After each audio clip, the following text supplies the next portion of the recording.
60-70 વીઘામાં તો ગાદી થાય છે. હજુ આનાથી કેટલી 150 વીઘા કરું? આ તો સારું મારી કૃપા છે કે આજુબાજુ વાળા હાલે છે. મેં તો હમણાં કહી દે ભાઈ પાર્કિંગ નહીં કરવાનું તો જવાનું છો. આ શું ખોટું?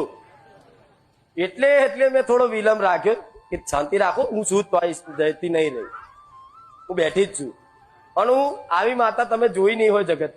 જે જાહેરમાં એવું કે કઈ નંબર લખાવવા નહીં આવતો હોય, નંબર મેર કોઈનો પડતો નહીં, ફોન પર વાતચીત થતી નહીં, તોય છતાં અહીં આવસ બધા. જો કે કોઈ આવું કે સારું આવું કહીશું અને કાલથી બધા નહીં આવત તો એટલે જ નહીં આવતા. એટલે જ નહીં આવતા, એટલે જ ઓછા થઈ જાય. આ શું ખોટું? મારા દીકરો એવું ક્યારેય નહીં વિચારતો તારું ગાદી બંધ રાખીશું, ભક્તો બધા બીજે જતા રહેશે. મારા દીકરાને વિચારે ના આવે. કેવું વિચારે ના આવે કે બીજે જતા રહે?